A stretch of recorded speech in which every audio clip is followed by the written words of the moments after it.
ഇടതുപക്ഷ ജനാധിപത്യ മുന്നണിയെ സംബന്ധിച്ച് തിരഞ്ഞെടുപ്പിൽ വലിയ പരാജയം സംഭവിച്ചു എന്നത് ഇടതുപക്ഷ ജനാധിപത്യ മുന്നണിയും CPIയും വളരെ അസന്നിഗ്ധമായി അംഗീകരിച്ചിട്ടുണ്ട്. പരാജയം അംഗീകരിക്കുക എന്നത് ധാർമ്മികമായി ഉത്തരവാദിത്തമുള്ള ഒരു രാഷ്ട്രീയ പാർട്ടിയെ സംബന്ധിച്ച് വലിയ ഒരു ഉത്തരവാദിത്തമാണ്. ആ പരാജയം അംഗീകരിച്ചുകൊണ്ട് തന്നെയാണ് CPIഎമ്മിൻ്റെ സംസ്ഥാന സെക്രട്ടറി ഇന്നലെ പത്രസമ്മേളനം വിളിച്ച് പറഞ്ഞത്, ഞങ്ങൾ ഈ പാർട്ടിയിൽ 5 ലക്ഷത്തിൽ അധികം വരുന്ന പാർട്ടി അംഗങ്ങളുള്ള പാർട്ടി ബ്രാഞ്ചുകളും പാർട്ടിയുടെ ലോക്കൽ കമ്മിറ്റികളും ഏരിയ കമ്മിറ്റികളും ജില്ലാ കമ്മിറ്റികളും എല്ലാം വിളിച്ചു ചേർത്ത് പാർട്ടി അംഗങ്ങൾക്ക് പറയാനുള്ളത് നിർഭയമായി പറയാനും അത് കേൾക്കാനുമുള്ള അവസരം മെയ് ജൂൺ മാസങ്ങളിൽ ഈ പാർട്ടി നടത്തണം എന്നാണ് തീരുമാനിച്ചിട്ടുള്ളത്. ഇതാണ് കൃത്യമായി സഖാവ് MV ഗോവിന്ദൻ മാസ്റ്റർ കേരളത്തിലെ മാധ്യമങ്ങളോട് ഒരു സംശയത്തിനും ഇടവരുത്താതെ, ഒരു സംശയത്തിനും ഇടയില്ലാതെ ചുരുക്കം വാക്കുകളിൽ സൂചിപ്പിച്ചത്. ഞാനിവിടെ ഇതിങ്ങനെ പറയാൻ കാരണം, CPIഎമ്മിനെ സംബന്ധിച്ചിടത്തോളം, ഇടതുപക്ഷ ജനാധിപത്യ മുന്നണിയെ സംബന്ധിച്ചിടത്തോളം തുടർച്ചയായി 10 വർഷം ഭരിച്ച കേരളത്തിനകത്ത് കേരളത്തിൻ്റെ ഏതെങ്കിലും മേഖലയിലുണ്ടായ ഭരണത്തിൻ്റെ ഏതെങ്കിലും ഒരു പ്രശ്നം ചൂണ്ടിക്കാണിച്ച് കഴിഞ്ഞ 10 വർഷക്കാലവും UDFനോ കോൺഗ്രസിനോ അവരുടെ ഘടകകക്ഷികൾക്കോ സമരം നടത്താൻ സാധിച്ചിട്ടില്ല. സമരം പോയിട്ട് ഒരു മന്ത്രിമാർക്കെതിരെയോ മുഖ്യമന്ത്രിക്കെതിരെയോ കഴമ്പുള്ള ഒരു ആരോപണം ഉന്നയിക്കുന്നതിനോ ആ ആരോപണം ഉന്നയിച്ചത് തെളിയിക്കുന്നതിനോ കോൺഗ്രസിനോ UDFനോ അവരുടെ കക്ഷികളിൽ ഏറ്റവും പ്രധാനപ്പെട്ട പാർട്ടിയായ മുസ്ലിം ലീഗിനോ ഏതെങ്കിലും ഒരു വ്യക്തിക്കോ സാധിച്ചിട്ടില്ല.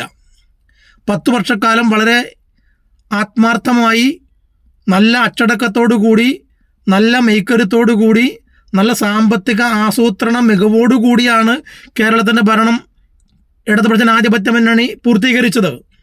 തീർച്ചയായും സാമ്പത്തികമായി വലിയ പരാധീനത, വലിയ പ്രതിസന്ധി നേരിട്ടപ്പോൾ പോലും പാവപ്പെട്ട മനുഷ്യരുടെ, പാവപ്പെട്ട ജനവിഭാഗങ്ങളുടെ, അടിസ്ഥാന ജനവിഭാഗങ്ങളുടെ എല്ലാം അവരുടെ പ്രശ്നങ്ങൾ മനസ്സിലാക്കി അവർക്ക് അനുകൂലമായ, അവർക്ക് സഹായകരമായ നിലപാടാണ് ഈ ഗവൺമെൻറ് സ്വീകരിച്ചത്.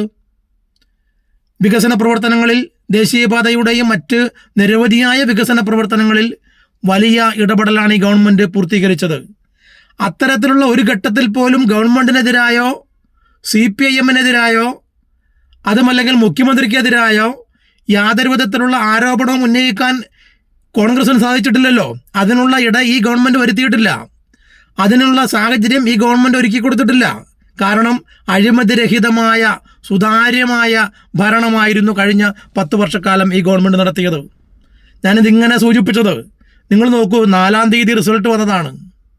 4-ാം തീയതി വന്ന റിസൾട്ട് ഈ കേരളത്തിനകത്ത് മുഖ്യമന്ത്രി ആരാകണം എന്നതിനെ സംബന്ധിച്ച് കോൺഗ്രസിൻ്റെ സാഹചര്യവും കോൺഗ്രസിൻ്റെ അവരുടെ ചരിത്രമെല്ലാം പരിശോധിച്ചാൽ K. കരുണാകരനും ആൻ്റണിയും ഒരു കാലത്ത് മുഖ്യമന്ത്രി കസേരയ്ക്ക് വേണ്ടി തമ്മിലടിച്ചിരുന്ന ചരിത്രം നമുക്കറിയാം.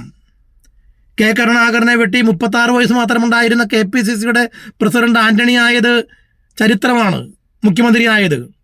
പിന്നീട് K. കരുണാകരനും ആൻ്റണിക്കും ശേഷം ഉമ്മൻചാണ്ടിയും, അല്ലേ, ആൻ്റണിയും ഉമ്മൻചാണ്ടിയും, പിന്നീട് ഉമ്മൻചാണ്ടിയും ചെന്നിത്തലയും. 2011 ചെന്നിത്തല ഇപ്പോൾ പറഞ്ഞല്ലോ, ചെന്നിത്തല ഇന്നലെ പറയുന്നത് കേട്ടു, 2011 എനിക്കായിരുന്നു MLAമാരുടെ പിന്തുണ, പക്ഷേ ആയത് ഉമ്മൻചാണ്ടിയാണ് മുഖ്യമന്ത്രി ആയത്.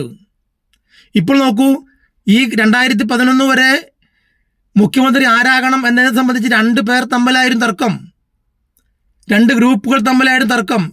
ഈ 4-ാം തീയതി 100-ലധികം സീറ്റ് വാങ്ങി കേരളത്തിലെ ജനങ്ങൾ ഒരു ഭരണമാറ്റം പ്രതീക്ഷിച്ചു, ആഗ്രഹിച്ചു. ആ ഭരണമാറ്റം ആഗ്രഹിച്ചതിൻ്റെ ഭാഗമായി ഈ ഗവൺമെൻറ് നിന്ന് മാറി നിൽക്കട്ടെ, 10 വർഷം ഭരിച്ചതല്ലേ എന്നതിൻ്റെ അടിസ്ഥാനത്തിൽ നമ്മൾ പലരോടും സംസാരിക്കുമ്പം പലരും പറയുന്നു, എല്ലാവരും പറയുന്നു, ഭരണം ഒരു കുഴപ്പമില്ല, പക്ഷേ ഒന്ന് മാറട്ടെ, അവരൊന്ന് ഭരിക്കട്ടെ, അവർ 5 വർഷം ഒന്ന് ഭരിക്കട്ടെ. അങ്ങനെ ജനങ്ങൾ വിശ്വസിച്ചേൽപ്പിച്ച ഭരണം, ആ ഭരണം വിശ്വസിച്ചേൽപ്പിച്ചു.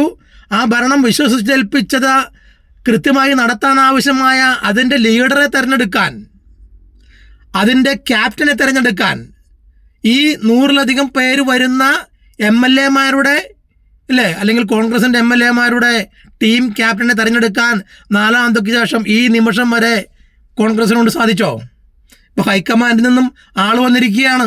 MLA-മാരുടെ അഭിപ്രായം ചോദിക്കുന്നു, ഘടകകക്ഷി നേതാക്കളുടെ അഭിപ്രായം ചോദിക്കുന്നു, അവരുടെ മുൻ KPCC പ്രസിഡന്റുമാരുടെ അഭിപ്രായം ചോദിക്കുന്നു. എന്തെല്ലാമാണ് പ്രിയപ്പെട്ടവർ ഈ കേരളത്തിനകത്ത് നടക്കുന്നത്? എന്തെല്ലാമാണ്? നിങ്ങൾ നോക്കൂ, 3 പേരാണ് ഇപ്പോൾ മുഖ്യമന്ത്രി കസേരയ്ക്ക് വേണ്ടി തമ്മിലടിക്കുന്നത്. KPCC-യുടെ മുൻ പ്രസിഡന്റുമാരായിട്ടുള്ള അല്ലേ ചെന്നിത്തലയും പ്രതിപക്ഷ നേതാവായിട്ടുള്ള VD സതീശനും അല്ലേ, അവിടെ AICC-യുടെ ഏറ്റവും പ്രധാനപ്പെട്ട നേതാവ് KC വേണുഗോപാൽ ഉൾപ്പെടെയുള്ളവർ മുഖ്യമന്ത്രി കസേരയ്ക്ക് വേണ്ടി വലിയ തോതിലുള്ള വടംവലി നടത്തുകയാണ്. ഈ കേരളീയർ ഇനി എന്തെല്ലാം കാണാൻ വേണ്ടിയിരിക്കുന്നു? ഈ മലയാളികൾ ഇനി വരുന്ന നാളുകളിൽ എന്തെല്ലാം കോൺഗ്രസിനകത്തുള്ള ഇത് മുഖ്യമന്ത്രി കസേരയ്ക്ക് വേണ്ടിയുള്ള വടംവലിയാണ്. ഇനി മന്ത്രി കസേരയ്ക്ക് വേണ്ടിയുള്ള വടംവലിയുടെ പിന്നാമ്പുറങ്ങളിലേക്ക് അത് ഇങ്ങനെ നമുക്ക് മുന്നിൽ ഇങ്ങനെ കാണേണ്ടി വരുന്ന കാഴ്ച വളരെ ദയനീയവും നാണം കെട്ടതുമായിരിക്കുമെന്ന കാര്യത്തിൽ ഒരു തർക്കവും നിങ്ങൾ വിചാരിക്കണ്ട. അപ്പോൾ വിശ്വസിച്ചേൽപ്പിച്ച ഭരണം സുഗമമായി നടത്താൻ ഒരു ലീഡറെ തിരഞ്ഞെടുക്കാൻ ഇവരെ കൊണ്ട് സാധിക്കുന്നില്ല എന്നത് തന്നെ ഏറ്റവും ആദ്യത്തെ പരാജയമായി കാണേണ്ടി വരും.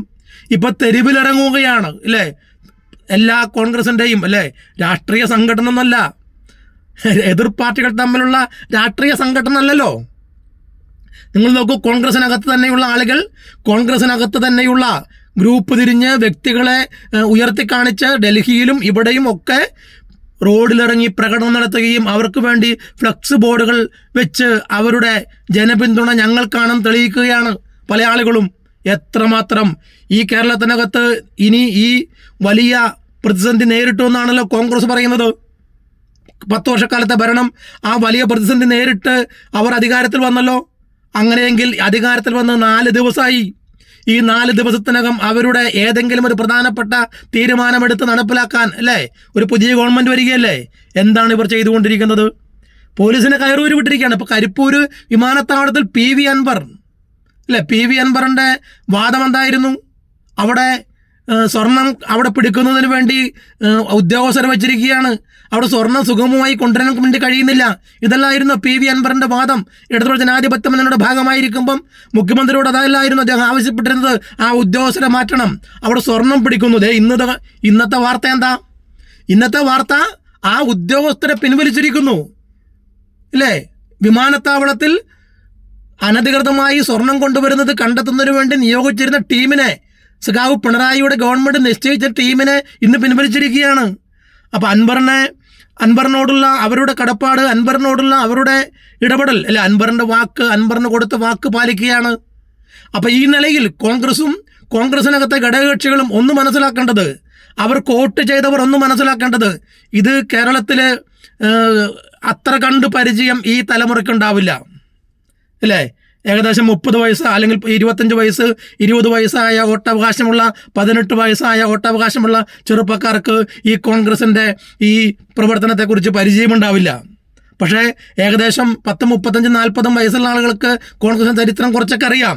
അപ്പോൾ 18 വയസ്സ് കഴിഞ്ഞ് വോട്ട് ചെയ്ത അല്ലേ, 18 വയസ്സ് മുതൽ 20, 30 വയസ്സ് വരെ വോട്ട് ചെയ്ത യുവതലമുറയ്ക്ക് കോൺഗ്രസ് ഇങ്ങനെയാണ് എന്ന്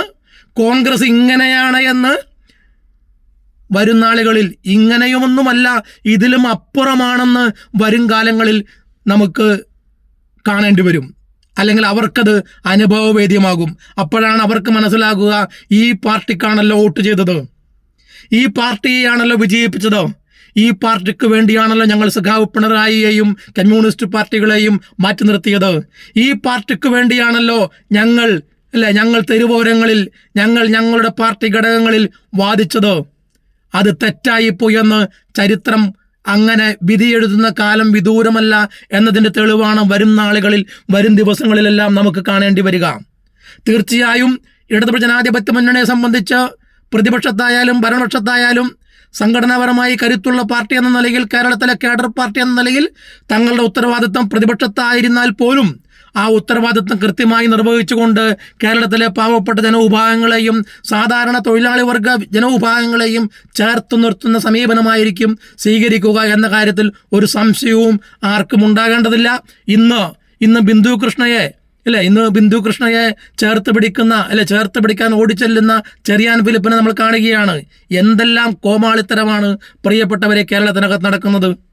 എന്തെല്ലാം കോമാളിത്തരമാണ്. ഒരാളെ ചേർത്ത് പിടിക്കുന്നു അല്ലെങ്കിൽ ഒരാളെ അഭിനന്ദിക്കുന്നു എന്നതൊന്നും തെറ്റൊന്നുമില്ല. പക്ഷേ ആ നിലയിലുണ്ടാകുന്ന വാർത്തകൾ പോലും എന്തെല്ലാം തരത്തിലുള്ള ആഭാസകരമായ നിലയിലേക്ക് കോൺഗ്രസിൻ്റെ പാർട്ടി എന്ന നിലയിൽ ഈ കേരളത്തിനകത്ത് മാറുകയാണ്. ഉത്തരവാദിത്തപ്പെട്ട കോൺഗ്രസ് പാർട്ടിയുടെ നേതാക്കൾ വില കുറഞ്ഞ നിലയിലുള്ള സംസാരം നടത്തി ഈ ജനങ്ങളെ, കേരളത്തിലെ വോട്ട് ചെയ്ത ജനങ്ങളെ അവരുടെ മുഖത്ത് നോക്കി കൊഞ്ഞനം കുത്തുകയാണ്.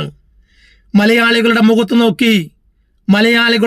നോക്കി ഈ കേരളത്തിലെ വോട്ട് ചെയ്ത ലക്ഷക്കണക്കായ വോട്ട് ചെയ്ത ജനാധിപത്യ അവകാശം വിനിയോഗിച്ച ഈ കേരളത്തിലെ പാവപ്പെട്ട ജനങ്ങളെ, ജനാധിപത്യ വിശ്വാസികളുടെ മുഖത്ത് നോക്കി കൊഞ്ഞനം കുത്തുന്നവരായി കോൺഗ്രസും UDF മാറുകയാണ് എന്ന് പറയാതെ വയ്യ.